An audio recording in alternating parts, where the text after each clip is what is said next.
We are experiencing it in our days. Okay. Because a lot of young people, we have graduates that are sitting at home doing nothing. They're still waiting for a chance for them to get an internship, to get maybe that 1 year contract for them to at least work and gain experience in that field of work. If we are, I'm studying doctorate, let's add entrepreneurship to it. If I'm in arts, let's add entrepreneurship to it. I think that's actually vital. But let's hear it from you guys. Do you think as young people, we really prove that statement right or wrong?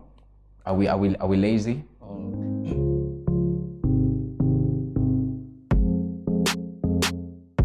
Hello and welcome to yet another exciting and insightful session of open discussions. Now this is a platform curated by Alliance Francaise de Mbabane to address socio-economic issues, current affairs, and everything in between. I'm your host, The Silent Writer, and today we are talking nothing but youth unemployment, still unpacking the cause and effect of it, obviously. And I'm your host, The Silent Writer. I think I said that already. But we are joined by an amazing panel of entrepreneurial experts from Youth Enterprise Revolving Fund. Beautiful people, welcome to the show. Thank you so much. It's so amazing. It's so amazing to actually host you guys. Now, people might be wondering, Emakaya Gusi, by the way, who is Sifiso Dlamini, or rather, who am I sitting with? I am obviously with Sifiso Dlamini and Lindelwe Dlamini from Youth Enterprise Revolving Fund. Beautiful people, can you just unpack briefly as to who you are and what you do at Youth Enterprise Revolving Fund? My name is Lindelwe Dlamini. I am a public relations personnel at Youth Enterprise Fund. My job is to communicate any information between me as Youth Enterprise Fund and the external stakeholders. All right. This is a versatile career. It's a combination of marketing and communications. Okay. So what I do is to market Youth Enterprise Fund and also communicate at the same time. Public. I deal with your social media, your traditional media, and at the same time I do your adverts, almost everything that communicates information about Youth Enterprise Revolving. That's really amazing. And beautiful people, she's the amazing lady that we were in touch with. Such amazing and warm reception that you gave us. Thank you for that. And Sifiso Dlamini, what do you do? Skipper under Youth Enterprise Revolving Fund. All right, thank you. Greetings, everybody. Well, I'm a project officer. All right. So my job is to make sure that I deliver to every inkundla in the country, like forms, application forms, and to go collect them once they're done and assess every business that comes through. And really just assist the young people who want to apply for the fund. Most definitely. And speaking of forms, can you now give us maybe a picture of what exactly is Youth Enterprise Revolving Fund? What are we talking about? Okay, we're talking about an organization that gives funding to the youth from ages of 18 to 35, only for business. So we do fund people who are not yet registered, to those who are registered, and to cooperatives who are registered or non-registered. So basically it's just providing funding to young people who want to start businesses. Doesn't matter even if it's still at ideation stage. That is fine. You can access the fund. And what are the different segments? What are the different types of funding that you give? Currently we have in partnership with MTN. It's called Youth Fund MTN Kula Nazi. But for that one, it's only for people who have started working. So it's Kula Nazi. And we have our own loan application, which starts from 50,000 in Malangeni for those who are not registered. And registered companies, it's 100,000. 100,000. So it doesn't start from, it's a cap. It's a cap. And then for cooperatives, it's up to 150,000. Up to 150. And then we do have order finance also. For those that you find that they just have an order, to fulfill they just apply need and funding. So it's those three that we have. Okay, fantastic. And as the production, or rather as the session goes on, beautiful people, we will be delving and diving into the depths of Youth Enterprise Revolving Fund and how it is aligned to today's topic, as we further unpack youth unemployment. But before we go into deep, Lindelo, can I bring you in just to unpack, since on our previous episode we got a rather different definition of what youth unemployment is. Maybe you can give us your own definition as to what exactly is youth unemployment. What are we talking about when we put youth unemployment on the table? Okay, in simple terms, I would say youth unemployment, we are experiencing it in our days. Okay. There's a lot of young people. We have graduates that are sitting at home doing nothing. They're still waiting for a chance for them to get an internship, to get maybe that 1 year contract for them to at least work and gain experience in that field of work. So nowadays, we don't have that much space in the industry for young people to actually get into it and have that experience. So that's a really, really insightful answer. And speaking of not having much space in the industry, so I look at the economic industry or economic world as a football field, maybe, that has a lot of trees, objects that that instead, what can I say, that prevent us from playing or exercising on the field.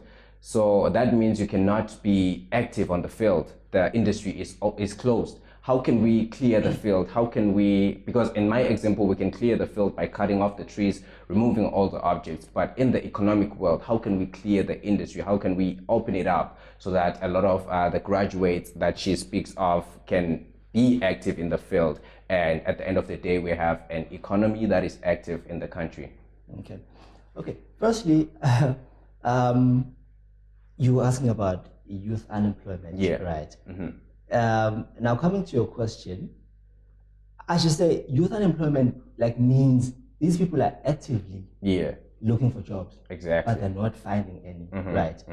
Meaning, in our language, right? We have people who have but they're still in there, right? So, and it's not like there are more companies opening up for more people, right? If there was maybe a project like Kellogg's is in the country, say Kellogg's would say, hey, we want 200 people. That's a new entity coming in, right? Meaning it's more people getting jobs, but there's nothing new, right, coming in. So we can't expect a bus that would have 200 seats to now take in 400 people. Because it's still the same. It hasn't been renovated to add more seats, right? So I generally think governments are trying. Maybe we don't think they're trying enough. And I do believe that each and every one of us has the capacity to do something big. For example, clearing the field. There's something called AFCTA. Basically, it's a policy that allows all African countries to be able to trade with one another. Right. But we find that we do not know that. We don't know that, right now I can supply Zambia. There's Kellogg's in the country that are doing noodles right now. They need wheat to be doing cornflakes. But we don't have wheat in the country. Why doesn't CLN writer, just approach those people?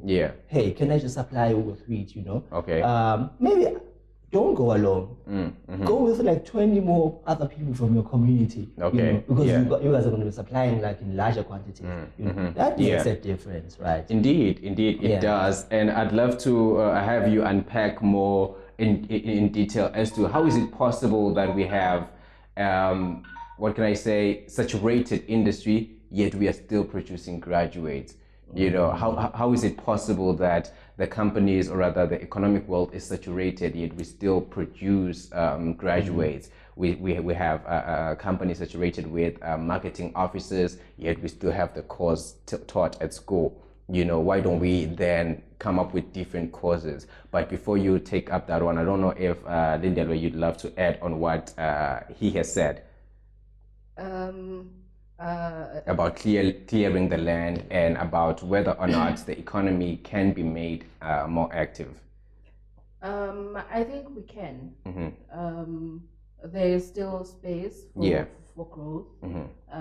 We can still make those opportunities, be it for ourselves.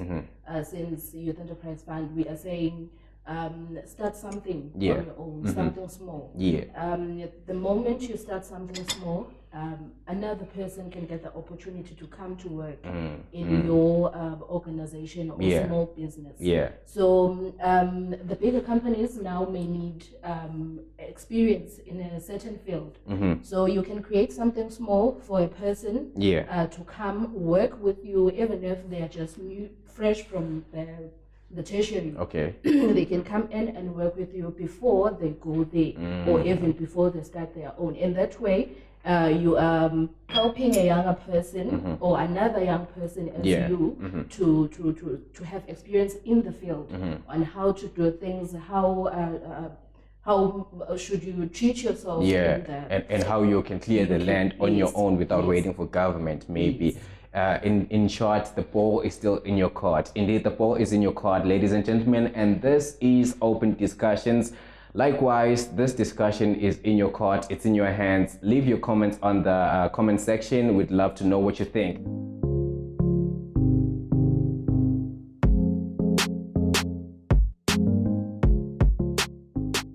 Now, before we went for an ad break, we were looking at whether or not it is still important to produce graduates who are studying the same course, which in that industry, it is very much saturated. And Sfiso, you were still walking us through whether or not we can find a way around it.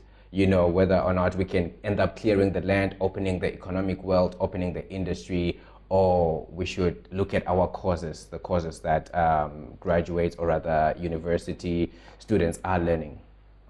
Okay, thanks. Honestly, I think we just need to overhaul the whole, course structures. I will not dispute the fact that there are people who have studied to be doctors that are now into business. Pharmaceutical business. All right. So, for them, studying doctorates has helped them into business, So at times it's okay to just study what you want to study and have a business base for whatever you have studied. But honestly, I do feel like we just need to overhaul, the whole education system. Or maybe just even add entrepreneurship into it. If we are I'm studying doctorate, let's add entrepreneurship to it. If I'm in arts, let's add entrepreneurship to it. I think that's actually vital. Well said indeed. Dindilo, would you love to make an addition on that one? Not really. Okay, maybe let's look at the factors affecting youth unemployment, because the educational system is pretty much the fruits of youth unemployment. It is pretty much the leaves, the branches, but what exactly are the roots that cause youth unemployment? I think since you have touched the point of education, from an early age, we are not prepared as a Eswatini for business. Of which is why public schools and private schools have this difference that in private schools there are some other added subjects that will prepare them for the future. But in public school we are saying read, learn, graduate, go to tertiary, and then look for a job. Of which we do not have the skills for getting into. In fact, our mind is not that open for other opportunities. We just want to graduate and then I get a job. After that, maybe in a few years I start learning again. Nakona if I'm more exposed. So the problem is our education system, the exposure, we are not that exposed to a lot of things. If a person makes an example of a successful businessman or a businesswoman, they will use about Bill Gates. They will use your South African models or your South African celebrities. How about the people that we have in the country? Why aren't we using them as our brand ambassadors? Why aren't we using them as people that will inspire our young people? Our young people lack inspiration. Even if you go to any event, they will tell you, oh, this is nice. I've never heard about it, and I didn't think I can turn it into a good business idea. Well said indeed. Now, let us say that is a problem whereby we need more platforms that will model what being an entrepreneur looks like. So this is one of those platforms. Fortunately, we definitely just need to get more inspiration on this one. But how do we create employment, looking from a perspective of an individual to the nation at large? How can we create employment? Okay, I think right now it's through business. Honestly, I feel like it's through business. Because you know, there's no one man says there's no border to imagination, right? So because I am doing something of my own, it has the ability to grow and have people working in it, right? So I think it's just through business, man. Because like you said, all these government and parastatals, I mean, there are lots of people right now, and people are actually like striking because they want increments here and there. You know, it's just a mess. So your take is, as individuals, we should create our own businesses. And speaking of creating the own businesses, what are the ethics of really starting a business? Lindelo, maybe I can have you jumping on that one. Does it mean I have to have an idea and the capital to start a business? What exactly are the right channels before eventually having my own business? Okay, it starts with having the idea, yes. But when you have this idea, start writing down what exactly you want to do, how do you want to do it, how do you want to achieve what you want, and what are the goals. Now you are in business, what do you really want with this business? And then start doing your research, your market research. Do you have a market for that product that you want, that you want to produce? After doing your market research, now you know that there are people that will buy this project, this product. Get into research about registrations. How do you register a business? How do you go about almost everything, the legal stuff on business? You do your cash flow projections, even if you don't have the money at that point, but just know how much do I need to start the business, for how much production, and how much am I going to make? Where is my break-even point? You know, know everything about the business. After the cash flow projections, now you have to know the laws. For an example, taxation. How are they going to tax my business? Is my business taxable, and how much am I supposed to know? So you need research before the money, before the capital. Is that information I can probably find on the internet, or maybe Youth Fund usually has those information given out? We do business clinics, which is where we kind of have one-on-one conversations with the young people. If there's something you want to ask, then we can be able to answer those questions. But Dr. Google is always there. Dr. Google is always there to help you, but also get in touch with the people relevant to that field. That one is very important. Network with the people that are in that field. Yes. Also, well said indeed. Yeah. Also, just to add on what she has said, it's very important that you find a gap in the economy, right? So the idea has to be solving a problem. Definitely. It doesn't matter how big or small the problem is. You can have like a big problem that can be solved with a small very idea. Small. Yeah. And you can have a small problem that even a big idea cannot solve, right? Yeah. So it's important, like, just know what gap you are feeling. Yeah. And then if you are feeling a gap that's always there, you will always be in money, right? Definitely. It might not apply to every business, right? Yeah. You'd say, one would argue, I'm going to be opening a Shista Nyama because people are always hungry. Yeah. But really, are there even people who would want to buy from you? Target market. Exactly. And I feel like there's a lot to unpack on that one. But before we get into deep, let's go for an ad break and take in some energy.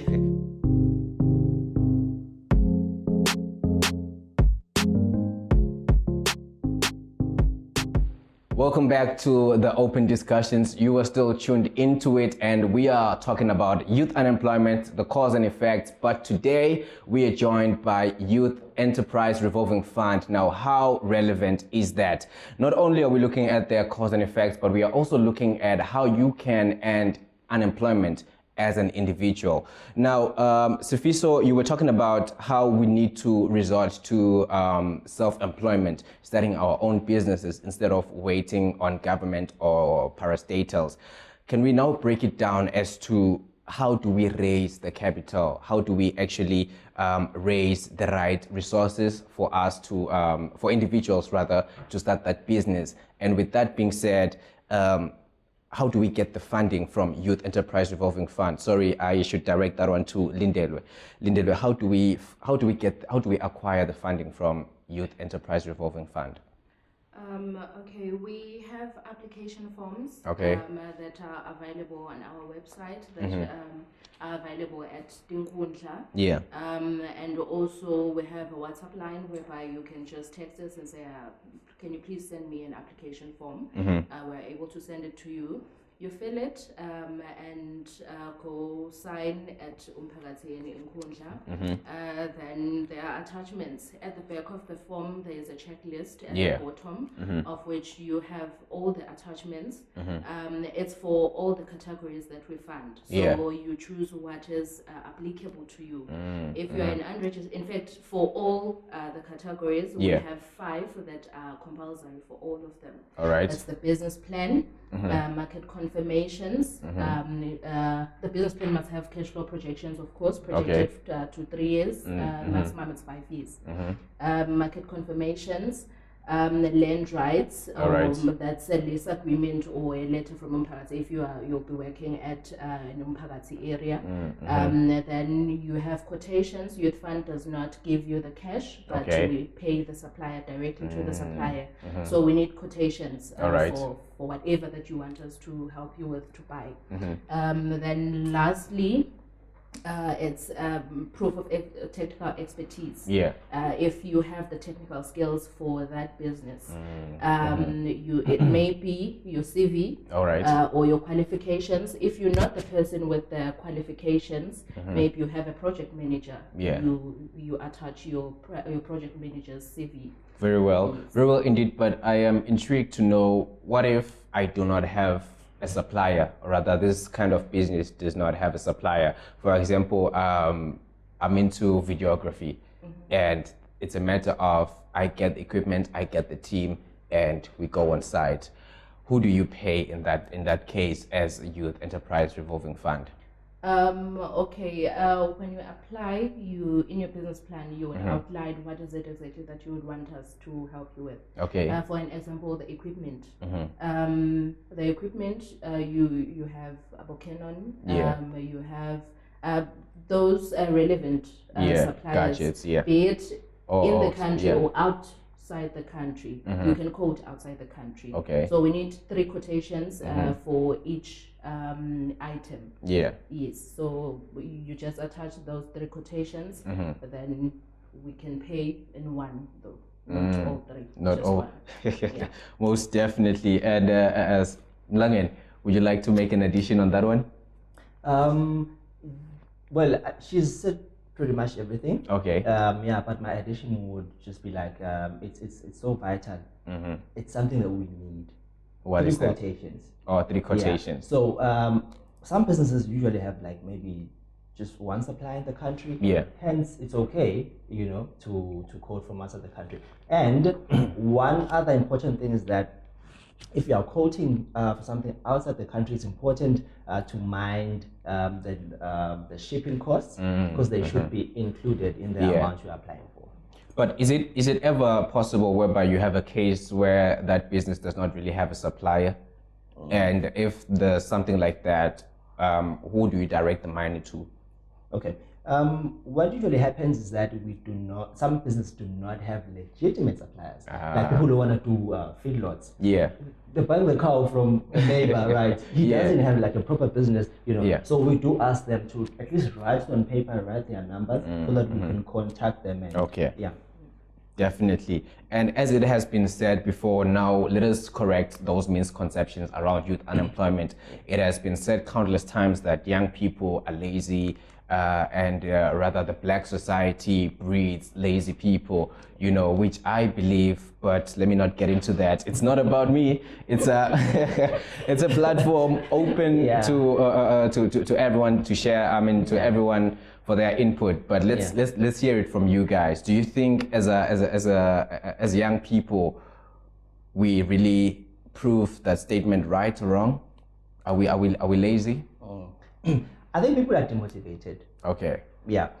We've seen applications come through. Yeah. As she's mentioned, we need all those things that she's mentioned. And you find that applications do come through. Yeah. But there's no business plan. So you possibly can't know what the person wants to do, right? Okay. Yeah. So I think it's a matter of being demotivated. Yeah. Well, there would be endless reasons why. Yeah, and just the lack of market really for other people. Okay. That, hey, I have this idea, but oh my goodness, that's why people end up like going into Piccadilly, like 20 people paying going into the same thing. Right. And now the market is clustered, and because it's full, so to speak. And because of that, people feel like I'm not making money, maybe this business is not for me, or maybe I'm just not lucky. You know? So I personally think it's demotivation, really. More than laziness. Yeah. I think we need more of these discussions, where we talk about how we can curb the escalating rate of unemployment. Because you're mentioning everyone going to the same business. Now, I'd love us to, in future, maybe look at how exactly we can have those lessons about going into business. How do I solve a problem which is not solved by my neighbor? How do I come up with those business ideas? And speaking of that, don't you think maybe the gross domestic product perpetrates youth unemployment? If let's say there's a product that I can make in the country, but instead of Lindelwe as company buying it from me, they are importing it from other countries. Lindelwe as a parastatal. Don't you think by so doing she is perpetrating youth unemployment? And since she has the right to do that, but how can we formulate a conversation whereby the money revolves in this community, or rather in this country? Yeah, I think it does actually perpetrate youth unemployment. Yeah, I think it does. It does because I can make an example. When a lot of beef in the country, we export it outside, right? For a second, I thought you meant a lot of beef, a lot of rivalry. Youth culture, guys. Youth culture, a lot of beef. So we export lots of things outside of the country and then import the same things inside, but of lower quality now. Okay. Right. And it just makes other people go out of business. And, it leaves no opportunity for the youth to tap into that opportunity. For example, like we have so many people who have like at least cows, right? Who would be, in for it like to sell, right? But because they do not have that opportunity to do so, it's really hard. It's really hard for them to do so. So if we would just open up those opportunities, right? we have your poets. I think you know that we have your poets in the country. Yeah. But it's rare for you to hear them saying, "Oh, hey, I got a gig in France." It is rare. Yeah. But they're so good. Yeah. Right. Yeah. So yeah, I think we just need to open up opportunities for people locally. That's why the ACFTA is here. You know, to try and open that industry for the whole African continent, because they saw that countries are exporting stuff and they're getting so little from it, right? Yeah. Why not just circulate it inside the African continent? Now, speaking of that, how can we initiate the conversations? Because before I alluded that Lindelwe has the right to support or import wherever she wills. But how do we make her and shift her focus towards employing Swazis instead of importing those products, which can obviously be made in the country? How do we initiate that conversation? I think we do have certain bodies in the country that probably deal with those things. I think I may not mention those, but I think with conversations with the relevant people, I think that would be, something that, would make the situation a step better in the right direction. Yeah. So I think, Let us tap into that one. And indeed, ladies and gentlemen, we ought to do our homework, find out exactly who are those bodies and how we can initiate those conversations. Now, speaking of initiating conversations, Lindelwe, you said Youth Enterprise Revolving Fund offers a conversation or tables a conversation whereby you call the initiative business clinics. Tell us a bit about that. First, can I make a comment on, on this young people are lazy? All right. I think we lack support. Support from people in business, support from our families, because maybe my father may not understand that I want to be a YouTuber. He doesn't understand the concept, and then he feels like, no, that won't bring you anything. So we plead for support. We do not have mentorship and coaching consultants that much, and also we are not even, as young people, we are not exposed to that. I can just go to someone and ask for his or her mentorship skills. Yes. And also, I had mentioned before, lack of inspiration. We are not inspired.